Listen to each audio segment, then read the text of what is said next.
Selamat pagi anak-anak.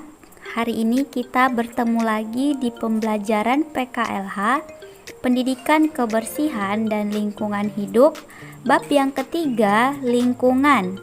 Nah, anak-anak, mari kita memulai pembelajaran kita hari ini. Nah, anak-anak, mari kita simak pembelajaran kita hari ini ya. Bab yang ketiga, lingkungan. Balikpapan terkenal dengan ikon kota minyak. Nah, anak-anak, kira-kira kenapa ya kota Balikpapan itu disebut sebagai kota minyak? Nah, jawabannya karena di Balikpapan terdapat kilang tempat pengolahan minyak mentah milik Pertamina. Nah, jadi jika kalian pernah jalan-jalan ke daerah sana, maka kalian akan melihat betapa luasnya kilang minyak yang ada di kota Balikpapan. Nah, contoh gambar kilang minyak yang ada di Balikpapan, kalian bisa lihat gambar yang ini. Balikpapan juga dikenal dengan sebutan kota paru-paru dunia. Nah, anak-anak, kenapa juga kota Balikpapan itu disebut sebagai paru-paru dunia? Ya, jawabannya karena sebagian besar wilayah kota Balikpapan masih dominan hutan. Nah, di mana hutan itu sangat berperan bagi kelangsungan hidup organisme. Jadi, peran hutan itu juga sebagai tempat cadangan air dan juga memiliki kemampuan melepaskan oksigen yang dibutuhkan oleh makhluk hidup. Nah, jadi setiap hari yang kita hirup adalah oksigen dihasilkan oleh tumbuhan. Nah, di Balikpapan sendiri masih banyak hutan ataupun bukit yang masih dilestarikan. Nah, contohnya seperti hutan mangrove, kemudian Bukit Bangkirai, kemudian Bukit Batu Dinding, dan masih banyak lagi hutan ataupun bukit di Balikpapan yang bisa kalian kunjungi sebagai tempat wisata. Bagian A, pengertian ruang terbuka hijau atau RTH. RTH kependekan dari ruang terbuka hijau. Nah, kalian pasti sudah pernah ya menikmati yang dinamakan dengan area RTH. Misalnya seperti taman ataupun hutan mangrove yang ada di kota Balikpapan. RTH merupakan area atau jalur dalam kota atau wilayah yang penggunaannya bersifat terbuka.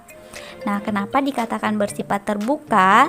Karena area tersebut bisa kita kunjungi sebagai tempat rekreasi ataupun sebagai tempat olahraga.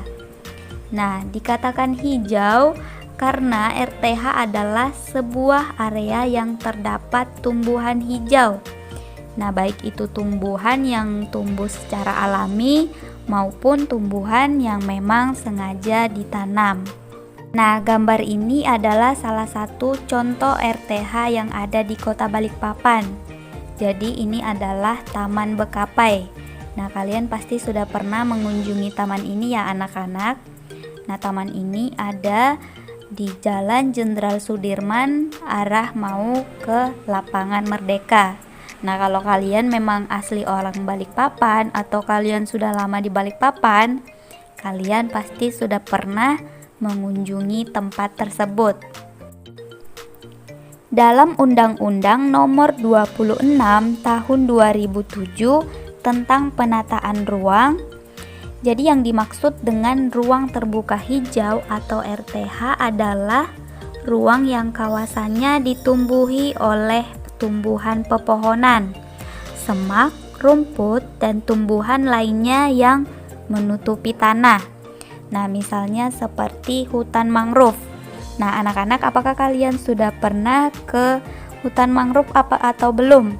Nah, jika sudah pernah, kalian pasti sudah tahu bagaimana suasana yang ada di hutan mangrove. Nah, di hutan tersebut banyak ditumbuhi oleh tumbuhan seperti pepohonan, semak, dan rumput, dan juga ada tumbuhan-tumbuhan yang lain. Nah, itu dinamakan sebagai RTH karena merupakan tempat tumbuhnya tumbuh-tumbuhan hijau. Nah, kemudian menurut Peraturan Menteri Pekerjaan Umum Nomor 05/PRT/M/2008 tentang ruang terbuka hijau di kawasan perkotaan.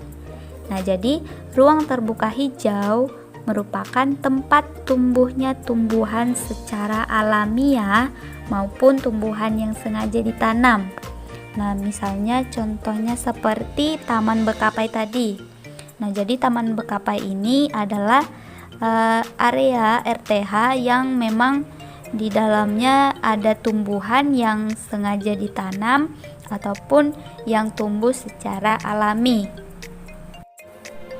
Dalam Peraturan Daerah Kota Balikpapan Nomor 3 Tahun 2019 tentang pengelolaan ruang terbuka hijau disebutkan bahwa RTH Kota Balikpapan seluas 18.821.742 hektar atau sekitar 37.396% dari luas Kota Balikpapan atau sekitar 50.330.057 hektar. Nah, standar RTH dalam suatu daerah minimal 30% luas wilayah atau 20% luas kota. Amatilah kedua gambar di atas. Nah, anak-anak, sekarang kalian perhatikan kedua gambar tersebut.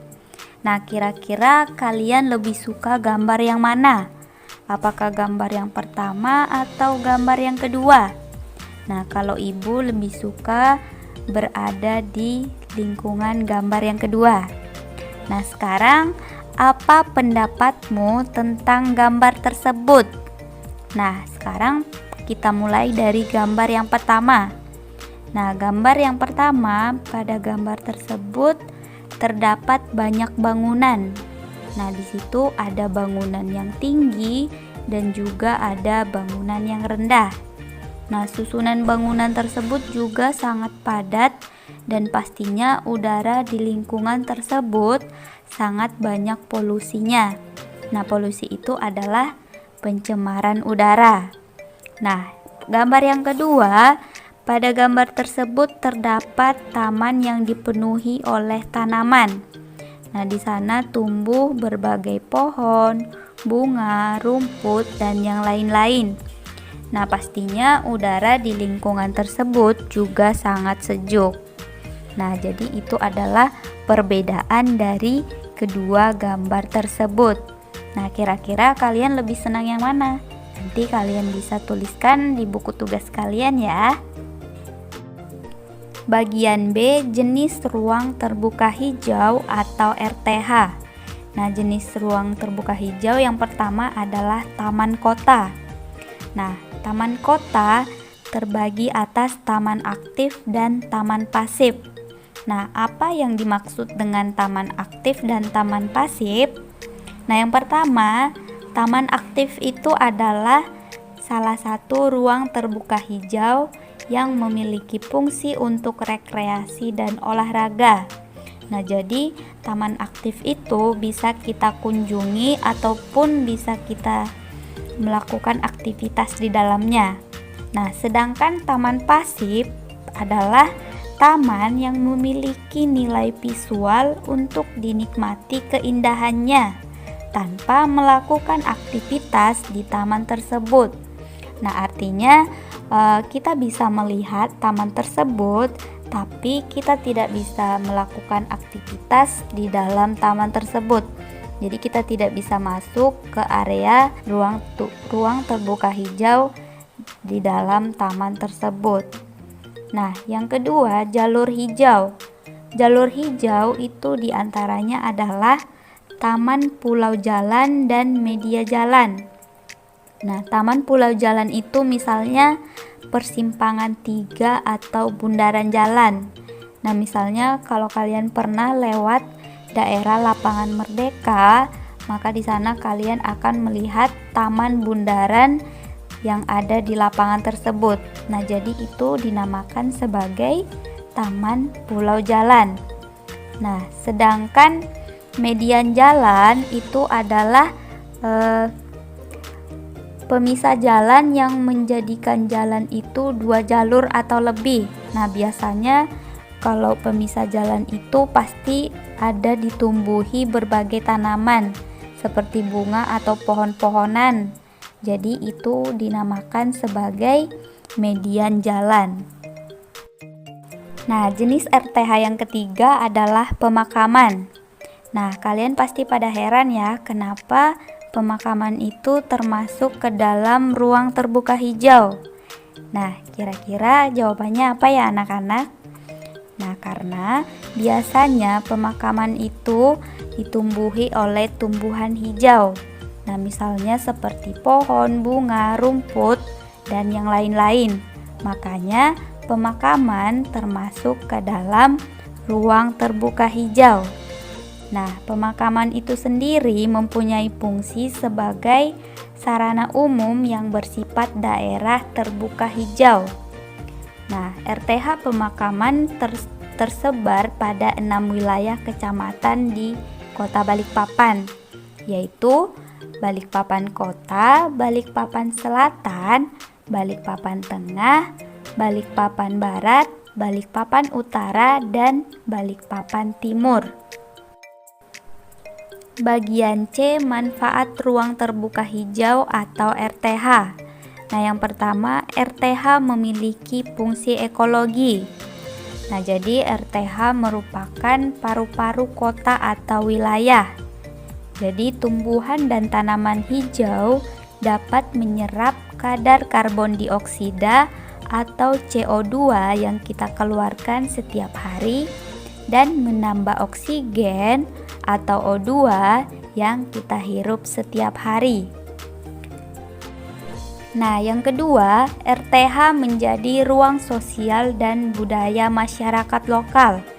Nah, di sini RTH itu bisa dimanfaatkan sebagai tempat untuk bermain. Yang ketiga, RTH memenuhi fungsi pendidikan. Nah, kenapa dikatakan memenuhi fungsi pendidikan? Nah, kalian pasti pernah diajak oleh ibu guru kalian ke tempat terbuka seperti taman untuk belajar. Nah, mungkin di sana kalian disuruh mengamati benda-benda yang ada di taman tersebut, atau kalian disuruh di sana belajar hanya untuk membuat pikiran kalian lebih rileks dalam menerima pelajaran. Jadi, itu yang dimaksud RTH memenuhi fungsi pendidikan. Yang keempat, RTH mempunyai fungsi ekonomis. Nah, dikatakan mempunyai fungsi ekonomis karena kita bisa memanfaatkan jenis-jenis tanaman ataupun tumbuhan yang memang mempunyai nilai jual atau nilai konsumsi. Misalnya seperti bunga, buah-buahan, ataupun kayu-kayuan yang ada di taman tersebut. Yang kelima, RTH memiliki fungsi estetis. Nah, jadi kehadiran RTH akan memperindah pemukiman, kompleks perumahan, perkantoran, sekolah, mal, dan yang lain-lain. Nah, jadi kita juga bisa menjadikan RTH sebagai pemandangan yang bisa kita kunjungi sebagai tempat rekreasi ataupun sebagai tempat wisata. Nah, jadi itu adalah RTH sebagai fungsi estetis.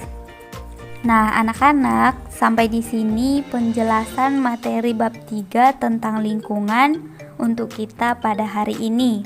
Nah, sekarang yang menjadi kesimpulan dari materi hari ini adalah yang pertama, RTH merupakan kependekan dari ruang terbuka hijau. Nah, yang kedua, ruang terbuka hijau Kota Balikpapan sebesar 37,379% atau seluas 18.821.742 hektar. Nah, yang ketiga, ruang terbuka hijau diantaranya taman kota, hutan kota, jalur hijau, dan pemakaman.